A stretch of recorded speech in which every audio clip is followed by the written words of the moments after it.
Merhabalar. Uzun zamandır kutu açılımı çekmiyordum. Farklı bir cihazla bugün karşınızdayım. Brown şarjlı elektrikli, hepsi bir arada, seri 7 tıraş makinesi.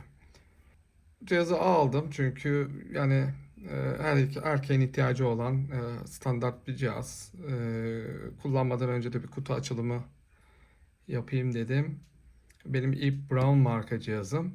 Hem uzun yıllar Philips kullanmış biri olarak ilk izlenimi de paylaşmak istedim. Benim için de sürpriz olacak. Ne diyebilirim? Uzun yıllar Philips kullandım. Aslında Philips de iyi bir cihaz, arıza yapmadı. Ama işte 10 yıl, 8-10 yıl kullandığım için artık aparatları eskidi. Bazıları ben düşürdüm falan, kırıldı. O yüzden bu cihazı da kampanyada gördüm. Dedim, hem de Brown'u hiç kullanmamıştım. Değiştirmek için bir fırsat gördüm, alayım dedim. Seri 7 hepsi bir arada diyor. İşte sakal, saç ve vücut için farklı seçenekleri var. Başlık seçenekleri var. Burada güzel olan bu Philips'te artık gelmiyor yeni modellerde. Ben Philips 7000 kullanıyordum. Gayet de memnundum. Ama artık Philips'in içinde sanırım yani 7000 serisinin yani ekonomik olan serilerinde aslında bu nasıl diyeyim, sinek kaydı tıraş yapan aparat gelmiyor. Bunu görmüş olmak da aslında Brown'u almam için bir sebep oldu. Daha önceden hiç Brown kullanmadığım için kalitesini de bilmiyorum. Hadi bakalım kutu açılımı yapalım. Görelim nasıl bir cihazmış. En azından ilk izlenim olarak.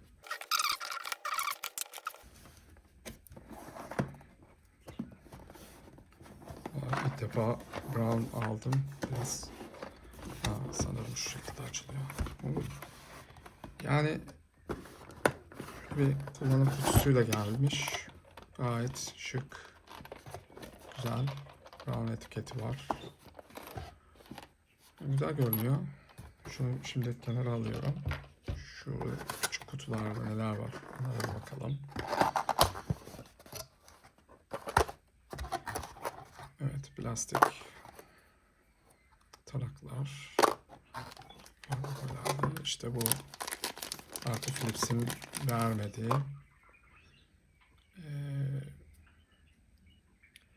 sinek kaydı tıraş yapan başlık aparatı. Evet, şu ana kadar her şey güzel görünüyor. Yani kalite olarak beklediğim seviyede. Şimdi ben bu cihazı İngiltere'de aldım. Tek diyeceğim kötü yan bu soketin power adaptörünün İngiliz fişe göre gelmemiş olması, ama yani çok kritik değil, ama keşke İngiliz versiyonu çıksaydı. Eksi diyebileceğim o. Diğer aparatlara bakalım. O şarj standı fena değil, ağırlığı var, yani dengede tutacak şekilde bu şekilde montajını yapabiliyorsunuz kablosunu. Güzel görünüyor. Şu ana kadar her şey iyi. İşte bir adet kullanma kılavuzu da içinden çıkıyor. Kutunun içeriği şu an için bu şekilde. Ekstra bir başka aparat görmedim. Şimdi bu şarj standımız. Aslında önce şu kutuyu taşıma kabı seyahat için bence oldukça güzel, sert. Güzel bir kap vermişler. Bunu sevdim açıkçası. Buraların falan kalitesi de iyi. Güzel güzel. Sevdim yani. İyi ki almışım. Evet. Tıraş bıçağı bu şekilde. Açıkçası kutudaki resminden ve verilen izlenimden bence kalite olarak çok daha iyi. Yani böyle tel maşa bir şey değil. Gayet güzel, ağırlığı olan, tutması kolay. Evet, uzun yıllar yani Philips kullanmış biri olarak ilk izlenimi çok iyi. Ama bu ayar mekanizması da fena değilmiş arkadaşlar. Beğendim. Yani 3 ile 11 arasında bir seviyede ayarlanıyor. Şuradaki bir butona basıp itince seviye ayarı yapılıyor. Valla çok şık. Burada şarj yeri var. Zaten kaymaz yüzey diye bunu ekstradan belirtmişler. Gayet hissiyatı da iyi. Ağırlığı da iyi. Evet, bu üzerinde yazdığı gibi vücut için bir başlık. Yani olumlu görünüyor her şey. Bu detay tıraş yapmak için bir başlık. Çelik. Bakım gerektirmiyor. Üzerinde öyle yazıyor. Bu da güzel bir artısı. Gerçi Philips'te de hani bakım yoktu. Bu burun kılları için veya kulak için aparat. Bu klasik. Yani bunda bir ekstra bir şeylik görmedim. Burada sanırım bir ayarlı tarak daha var. Bu da evet, yani bu yumuşak şey güzelmiş ama çıkarması da zormuş. Onu da öğrenmiş olduk. Biraz diye böyle.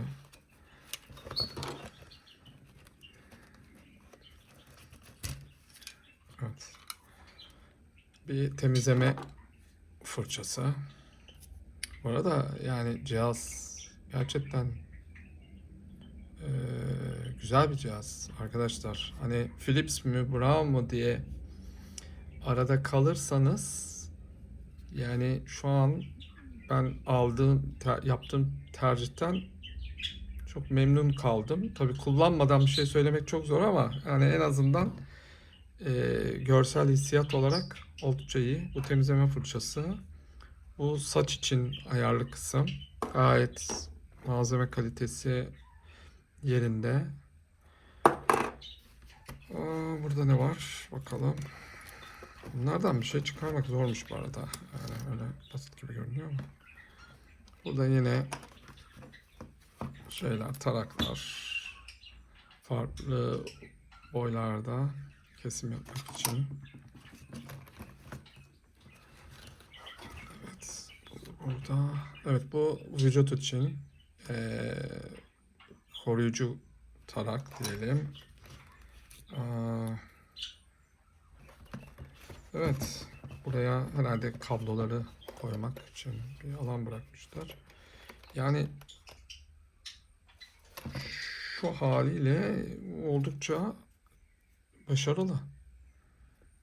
Evet. Bu iki taneyi de buraya eklersek. Evet. Bu ürün şöyle yapalım. Bunu da buraya koyalım. Evet. Sanırım bütün ürün ailesi burada. Şimdi kaç parça oldu? 1, 2, 3, 4, 5 üzerinde var. 6 var. 7, 8, 9, 10, 11, 12, 13. 13. Peki 15 neydi? Evet. 15'imiz neydi? Evet. Yani kutuyu da sayıyor. Saklama kabını da sayıyor. Evet. 14 ve fırçayı da sayıyor. 15. Evet. Yani şu anda bu şekilde kutu içeriği bu şekilde. Güzel görünüyor. Almak isteyenlere tavsiye ederim. Şimdi hiç çıkarmadım ama muhtemelen klasik bu şekildedir. Evet. Bunu da göstereyim videonun sonunda. Bu en çok kullanacağımız zaten parça. Sökme işlemine bakıyorum. Klasik. Genelde bu şekildedir ama bunu kırmadan Şimdi önce bir çalışmasını deneyelim. Var mı şarjı? Yok. Evet, maalesef henüz şarjı olmadığı için şey yapamıyorum. Bunun sökme kısmına da bir hemen, Philips gibi olmayabilir. Başlığın nasıl değiştiğine bakalım. Klasik olarak evet, yani evet, iterek çıkıyor. Çok da böyle diğerlerinden farklı değilmiş. Bu şekilde basit bir şekilde çıkıyormuş. Kırmadan. Yani şu yönden değil. Philips çünkü şöyle çıkan bir yapıya sahip. Brown da aslında şuymuş çıkarmak. Evet. Güzel görünüyor. Yani bu arada su geçirmez olduğu belirtilmiş. Yıkanabiliyor. Yani bugün günümüzde artık bu tarz, hepsi bir arada bütün bıçaklarda, yani bütün makinelerde olan bir özellik. Hani ekstra bir şey midir? Bir şey olarak diyemeyeceğim ama güzel olması.